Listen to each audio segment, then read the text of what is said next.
Assalamualaikum warahmatullahi wabarakatuh.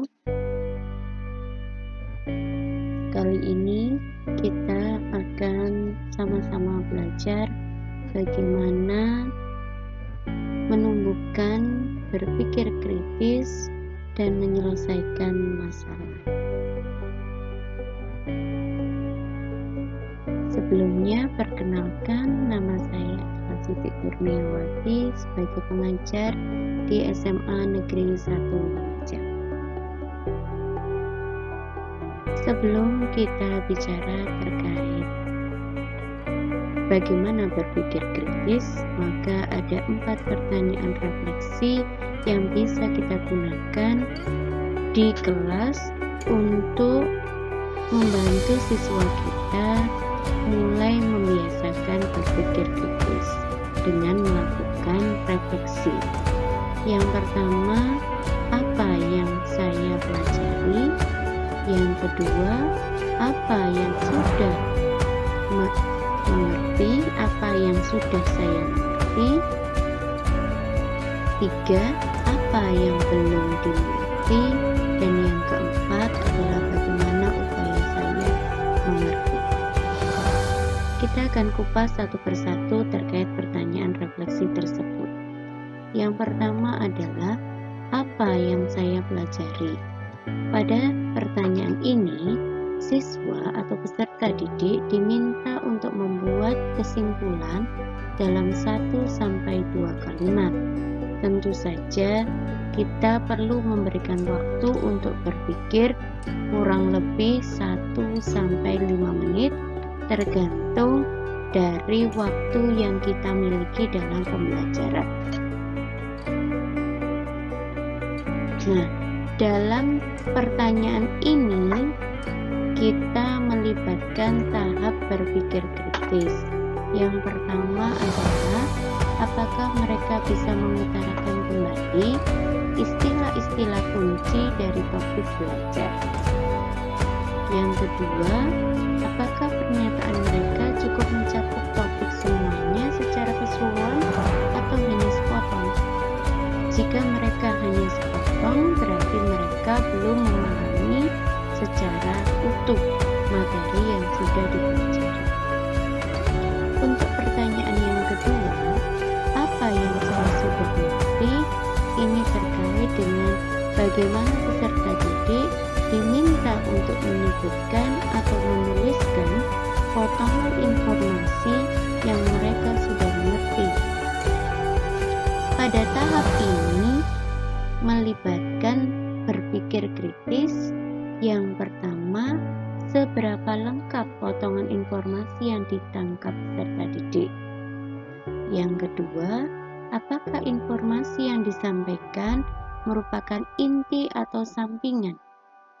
Dan yang ketiga, seberapa mendalam pemahaman mereka terhadap materi.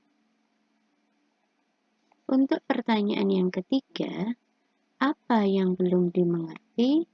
Itu berkaitan dengan bagaimana peserta didik bisa menyampaikan apa yang mereka belum mengerti tentang topik pelajarannya. Dalam tahap ini melibatkan berpikir kritis. Yang pertama, seberapa lengkap informasi yang dipelajari, seberapa dalam pemahaman mereka terhadap materi. Dan yang terakhir, pertanyaan refleksinya adalah bagaimana supaya saya mengerti. Pada tahap ini, peserta didik dipancing atau dirangsang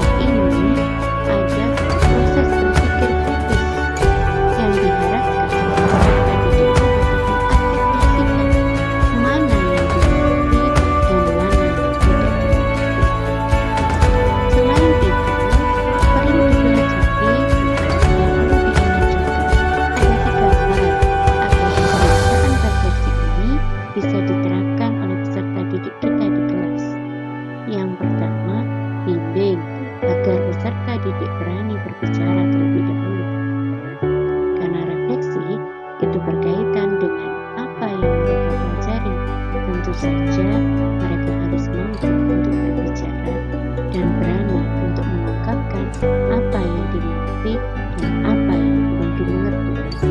Yang kedua, jadikan kegiatan refleksi ini adalah sesuatu yang terus-menerus atau rutin dan dilakukan secara bertahap.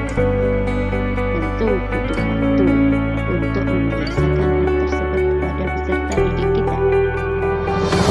Dan refleksi bisa dilakukan secara lisan dan tertulis. Tentu saja ada saatnya refleksi itu disampaikan secara langsung oleh siswa.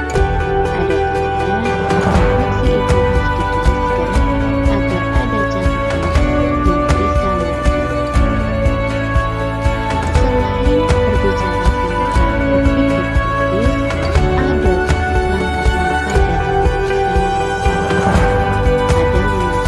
Yang pertama adalah merumuskan masalah. Yang kedua, menggagas alternatif solusi. Yang ketiga, menimbang alternatif solusi. Yang keempat, mengimplementasi solusi. Dan yang terakhir adalah mengevaluasi solusi itu sendiri. Kita akan bahas satu persatu. Yang pertama adalah merumuskan masalah, di mana merumuskan masalah ini berkaitan dengan bagaimana siswa membuat pertanyaan terkait dengan masalah yang mereka hadapi. Pada tahap ini ada peran berpikir kritis, di mana siswa atau peserta didik dapat mengidentifikasi kondisi ideal, nyata, dan selisihnya. Kemudian membuat berbagai kemungkinan rumusan masalah yang muncul dari gap antara kondisi real dengan kondisi ideal yang mereka harapkan. Pada tahap yang kedua adalah menggagas alternatif solusi. Pada tahap ini, peserta didik diharapkan menuliskan semua gagasan yang ada, baik gagasan yang aneh, gagasan yang tidak masuk akal, semua dituliskan. Pada tahap ini tidak ada peran berpikir kritis, karena jika kita melibatkan berpikir kritis pada tahap ini, maka akan membuat langkah kita untuk mencari alternatif solusi.